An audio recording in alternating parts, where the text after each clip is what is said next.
Chapter 20. When the two youths turned with the flag, they saw that much of the regiment had crumbled away, and the dejected remnant was coming slowly back. The men, having hurled themselves in projectile fashion, had presently expended their forces. They slowly retreated, with their faces still towards the sputtering woods, and their hot rifles still replying to the din. Several officers were giving orders, their voices keyed to the screams. "Where in hell are you going?" the lieutenant was asking in a sarcastic howl, and a red-bearded officer whose voice was triple bass could plainly be heard was commanding, "Shoot into 'em! Shoot into 'em! God damn their souls!" There was a melee of screeches, in which the men were ordered to do conflicting and impossible things. The youth and his friend had a small scuffle over the flag. "Give it to me." "No, let me keep it."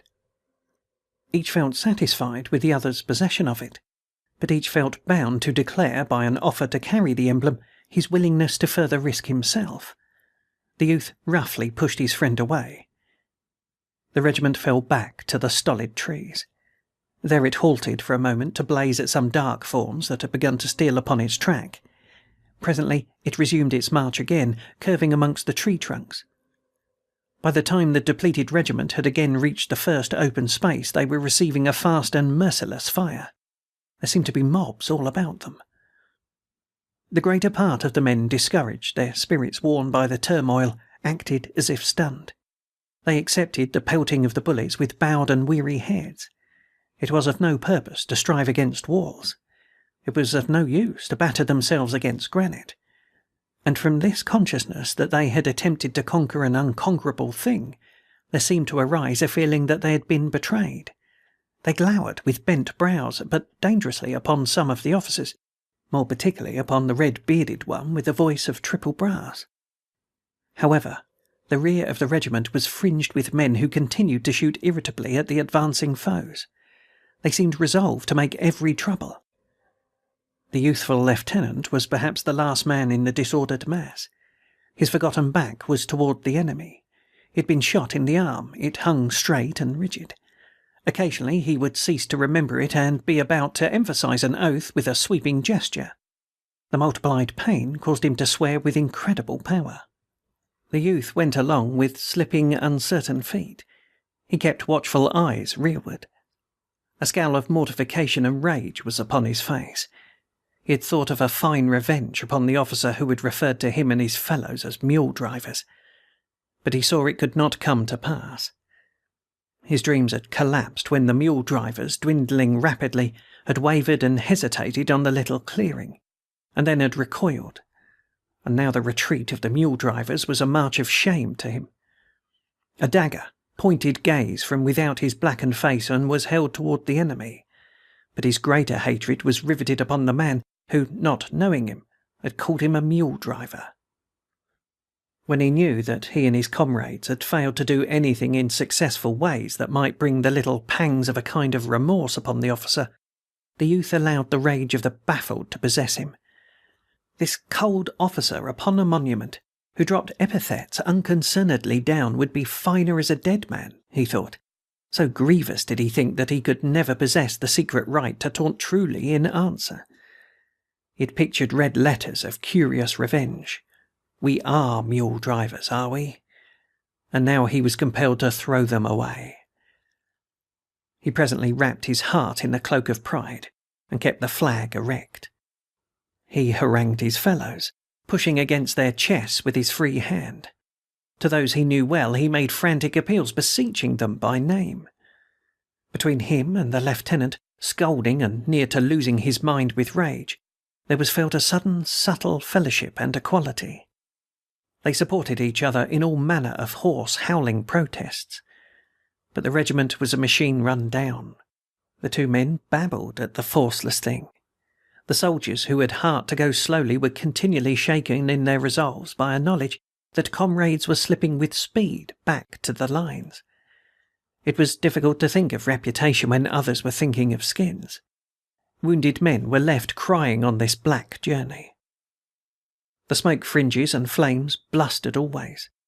The youth, peering once through a sudden rift in a cloud, saw a brown mass of troops interwoven and magnified until they appeared to be thousands. A fierce-hued flag flashed before his vision. Immediately, as if the uplifting of the smoke had been prearranged, the discovered troops burst into a rasping yell, and 100 flames jetted towards the retreating band. A rolling grey cloud again interposed as the regiment doggedly replied. The youth had to depend again upon his misused ears, which were trembling and buzzing from the melee of musketry and yells. The way seemed eternal. In the clouded haze, men became panic-stricken, with the thought that the regiment had lost its path and was proceeding in a perilous direction. Once the men who headed the wild procession turned and came pushing back against their comrades, screaming that they were being fired upon from points which they had considered to be toward their own lines. At this cry, a hysterical fear and dismay beset the troops. A soldier who heretofore had been ambitious to make the regiment into a wise little band that would proceed calmly amidst the huge appearing difficulties, suddenly sank down and buried his face in his arms with an air of bowing to a doom. From another, a shrill lamentation rang out, filled with profane allusions to a general. Men ran hither and thither, seeking with their eyes roads of escape. With serene regularity, as if controlled by a schedule, bullets buffed into the men. The youth walked stolidly into the midst of the mob, and with his flag in his hands took a stand as if he expected an attempt to push him to the ground. He unconsciously assumed the attitude of the colour-bearer in the fight of the preceding day. He passed over his brow a hand that trembled. His breath did not come freely. He was choking during his small wait for the crisis. His friend came to him. "Well, Henry, I guess this is a goodbye John." "Oh, shut up, you damned fool," replied the youth, and he would not look at the other. The officers laboured like politicians to beat the mass into a proper circle to face the menaces. The ground was uneven and torn. The men curled into depressions and fitted themselves snugly behind whatever would frustrate a bullet. The youth noted the vague surprise that the lieutenant was standing mutely with his legs far apart, and his sword held in the manner of a cane. The youth wondered what had happened to his vocal organs that he no more cursed. There was something curious in this little intent pause of the lieutenant. He was like a babe, which, having wept its fill, raises its eyes and fixes upon a distant toy. He was engrossed in this contemplation, and the soft underlip quivered from self-whispered words. Some lazy and ignorant smoke curled slowly. The men, hiding from the bullets, waited anxiously for it to lift and disclose the plight of the regiment. The silent ranks were suddenly filled with the eager voice of the youthful lieutenant bawling out, "Here they come! Right on to us, b'God!" His further words were lost in a roar of wicked thunder from the men's rifles. The youth's eyes had instantly turned in the direction indicated by the awakened and agitated lieutenant, and he had seen the haze of treachery disclosing a body of soldiers of the enemy. They were so near that he could see their features. There was a recognition as he looked at the types of faces. Also, he perceived with dim amazement that their uniforms were rather gay in effect, being light grey accented with a brilliant-hued facing. Too, the clothes seemed new.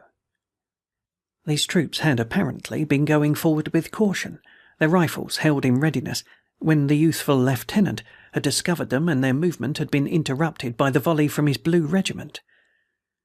From the moment's glimpse, it was derived that they had been unaware of the proximity of their dark-suited foes, or had mistaken the direction. Almost instantly they were shut utterly from the youth's sight by the smoke and the energetic rifles of his companions. He strained his vision to learn the accomplishment of the volley. The smoke hung about him. The two bodies of troops exchanged blows in a manner of a pair of boxers. The fast, angry firings went back and forth. The men in blue were intent with the despair of their circumstances, and they seized upon a revenge to be had at close range. Their thunder swelled loud and valiant. Their curving front bristled with flashes, and the place resounded with the clangor of their ramrods. The youth ducked and dodged for a time and achieved a few unsatisfactory views of the enemy. There appeared to be many of them, and they were replying swiftly. They seemed moving toward the blue regiment step by step. He seated himself gloomily on the ground with his flag between his knees. As he noted the vicious, wolf-like temper of his comrades, he had a sweet thought that if the enemy was about to swallow the regimental broom as a large prisoner, it could at least have the consolation of going down with bristles forward. But the blows of the antagonist began to grow more weak. Fewer bullets ripped the air, and finally, when the men slackened to learn of the fight, they could see only dark, floating smoke. The regiment lay still and gazed. Presently some chance of whim came to the pestering blur, and it began to coil heavily away. The men saw a ground vacant of fighters. It would have been an empty stage if it were not for a few corpses that lay thrown and twisted into fantastic shapes upon the sward. At sight of this tableau, many of the men in blue sprang from behind their covers and made an ungainly dance of joy. Their eyes burned, and a hoarse cheer of elation broke from their dry lips. It had begun to seem to them that events were trying to prove that they were impotent. These little battles had evidently endeavoured to demonstrate that the men could not fight well. When on the verge of submission to these opinions, the small Jew had showed them that the proportions were not impossible, and by it they had revenged themselves upon the misgivings and upon the foe. The impetus of enthusiasm was theirs again. They gazed about them with the looks of uplifted pride, feeling new trust in the grim, always confident weapons in their hands, and they were men.